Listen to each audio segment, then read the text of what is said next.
집에서 혈당 낮추는 20가지 비법. 선착순 무료 발송해드립니다. 여러분들의 당뇨 졸업을 위해 당뇨스쿨의 핵심 비법만 모았습니다. 지금 신청하시면 7일간 문자로 보내드립니다. 댓글에 있는 링크나 아래 번호로 지금 바로 신청하세요.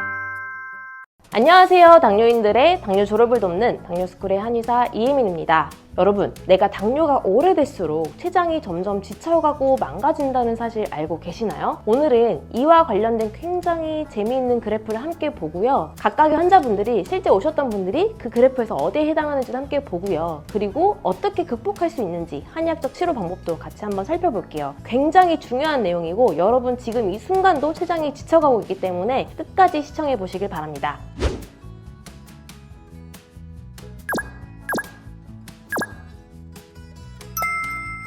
네, 오늘 소개할 그래프는 바로 요건데요. 바로 췌장의 보상작용을 보여주는 그래프예요. 무슨 말이냐면 나는 혈당이 정상이었다가 전 단계를 지나서 당뇨로 가는 거예요. 그래서 혈당이 점점 높아진다고 했을 때 혈중 인슐린 양, 그러니까 췌장에서 분비하는 인슐린 양이 정상일 때는 그냥 일정하죠. 일정한데 전 단계가 되면 췌장의 인슐린 분비량이 갑자기 확 늘어납니다. 그러다가 고점을 찍고요. 어느 순간 인슐린 분비량 자체가 굉장히 줄어들어서 급기야는 정상일 때 나와야 하는 그 양보다 더 적어지는 거거든요. 이게 바로 우리가 췌장이 겪는 일련의 과정이라고 보시면 되겠습니다. 그래서 이때가 췌장의 보상작용이 시작되는 그런 시점이라 생각하시면 되는데 무슨 말이냐면 내가 혈당이 높아지니까 몸에서 췌장에서 야 인슐린 더 만들어 지금 이거 가지고 되겠어? 라고 하면서 인슐린 분비량이 늘리는 거거든요. 근데 나는 혈당이 잘 잡힌다고 착각을 하는 거예요. 난 전 단계밖에 안 돼. 아직 당뇨 아니야. 하지만 인슐린 분비량이 점점 늘면서 이걸 어떻게든 혈당을 조절해 주려고 애쓰는 거거든요. 저희가 실제 검사해보면 당화혈색소는 뭐 6.1, 뭐 5.9 이 정도밖에 안 되는데 인슐린 분비량이 1.7, 2.2 이런 식으로 굉장히 높아져 있는 경우들이 참 많습니다. 그게 바로 보상작용이 일어나는 건데 각각의 사례를 보면서 한번 살펴볼게요. 각각의 사례들이 이 그래프에서 어디에 해당하는지를 제가 한번 짚어봤거든요. 보겠습니다. 우선 이 검사를 하는 거를 시펩타이드 검사라고 하고요. 시펩타이드 검사를 통해서 인슐린 분비량을 체크하는 겁니다. 이렇게 한의원에서 체열을 통해서 혈액 검사를 간단하게 하는 것만으로도 이렇게 인슐린 분비량을 알 수가 있는데요. 분비량을 검사를 했을 때 1에서 3.5 정도가 정상 범위라고 생각하시면 되고 요새는 0.6 미만인 분들도 굉장히 많거든요. 1에서 3.5가 정상인데 0.6 미만이면 1형 당뇨, 그리고 정상과 이 사이에 있으면 1.5형 당뇨 이 정도로 생각하시면 될 것 같아요. 그래서 2형 당뇨, 1형 당뇨 그 사이에 있으면 1.5형 당뇨 이렇게 생각하시면 되는데 어떤 환자분이 오셨어요. 이 환자분이 시펩타이드 검사를 했더니 5.04가 나온 겁니다. 그래서 굉장히 놀라셨어요. 왜냐면 당화혈색소만 봤을 때는 저 5.4예요. 당뇨가 아직은 아닌데 뭐 전 단계도 아닌데 그냥 공복혈당이 좀 높아서 왔어요. 이렇게 말씀하셨을 거예요. 근데 이분이 당화혈색소는 5.4밖에 안 나오는데 인슐린 분비량은 5.04인 거죠. 굉장히 지금 췌장이 보상작용을 엄청나게 하고 있는 상황이고 제가 그래프로 찍어봤는데 전 단계도 아니긴 하지만 어쨌든 한 요 정도 해당하지 않을까. 인슐린 분비량이 엄청 나오는 거거든요. 엄청나게 인슐린을 때려 부어서 겨우 당화혈색소를 5.4로 만들고 있는 상황인데 나중에 췌장이 지쳐버리면 혈당이 엄청 올라가겠죠? 그 다음 분입니다. 10.8이에요. 당화혈색소가 굉장히 높은데 그거에 비해서는 인슐린 분비량이 굉장히 적어요. 그래서 원래는 10.8이면 인슐린 분비량이 굉장히 많아야 되거든요. 그래서 왜냐면 1에서 3.5까지가 정상이라고 했잖아요. 인슐린 분비량이. 근데 3.5보다 살짝 높은 췌장이 인슐린 분비량이 더 늘려야 되는 상황인데 지쳐가지고 이제 인슐린 분비량이 여기까지 떨어진 거죠. 그래서 3.6밖에 분비가 안 되다 보니까 그나마 인슐린 분비량을 많이 늘려서 혈당이 잡히고 있었는데 보상작용을 못 해주니까 당화혈색소가 엄청나게 높아진 그런 상황이라고 보시면 되겠습니다. 이해가 되시죠? 굉장히 재밌는 그래프이고요. 또 어떤 분이 오셨는데 13.5입니다. 당화혈색소가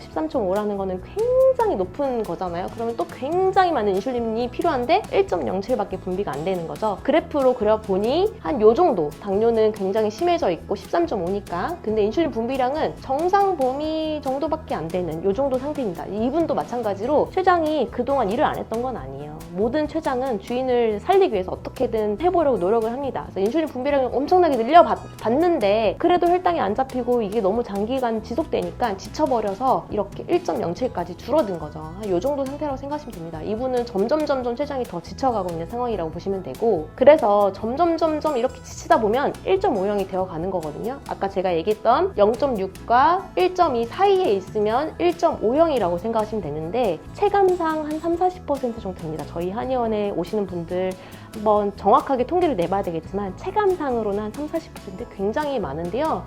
이렇게 오세요. 당활수는 8.9인데 당활수소만 보면 혈당이 안 잡히긴 하는데 그래도 한번 치료 잘 해봅시다 라고 얘기할 수 있는 숫자죠. 근데 인슐린 분비량을 보면 0.69, 이미 췌장이 지쳐 있어요.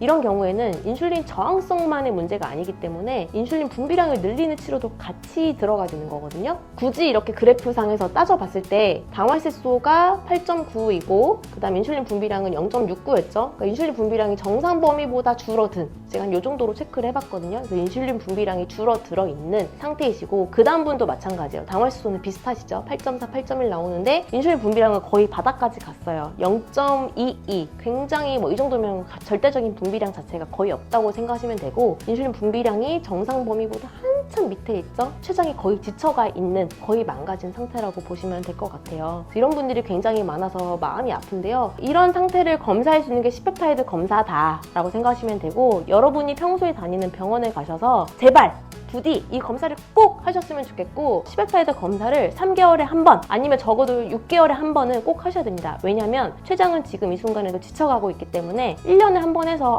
나 뭐 인슐린 잘 나오던데요 이렇게 생각하시면 6개월 뒤엔 또 달라질 수 있는 거거든요. 그래서 나는 당뇨가 오래되면 오래될수록 췌장이 계속 보상작용을 하다가 어느 순간 지쳐서 췌장에서 인슐린 분비량이 줄어드는, 아까 그 그래프 보셨잖아요. 나도 해당이 된다 이렇게 생각하시고 적어도 3개월에 한 번, 적어도 6개월에 한 번은 꼭 검사를 해보시길 바랍니다. 그래서 만약에 내가 췌장에서 인슐린 분비량이 부족하다라고 하면 저희가 이번에 새롭게 만든 환입니다. 췌장 재생환이라고 해서 대표적인 약제 환기라고 생각하시면 되겠고, 환기가 췌장의 베타세포의 기능을 활성화해서 인슐린 분비량을 늘려주는 그런 연구 결과가 있거든요. 그래서 환기 외에 여러 가지 약제를 넣어서 췌장에서 인슐린 분비량이 늘어나는 것을 직접 확인한 처방입니다. 그래서 췌장 재생환을 처방받으시면 좋겠고요. 이걸 통해서 실제 췌장의 인슐린 분비량이 늘어나신 분들이 많습니다. 이걸 드리기만 하면 한 3개월이든 6개월이든 췌장의 인슐린 분비량이 늘어나고 있는데, 이분이 처음에 오셨을 때 0.64였어요. 아까 1 이상이어야 그래도 정상 범위라고 했잖아요. 1 미만으로 나오고 있었고, 이분이 췌장 재생환에 들어가는 약제들을 처방을 받고 그 뒤에 인슐린 분비량이 이렇게 늘어난 겁니다. 1.49, 1.59 이렇게 나오고 있는데 인슐린 분비량이 회복이 됐죠. 그 다음 분도 굉장히 오랫동안 한약 치료를 하셨는데 계속 0.6, 0.48,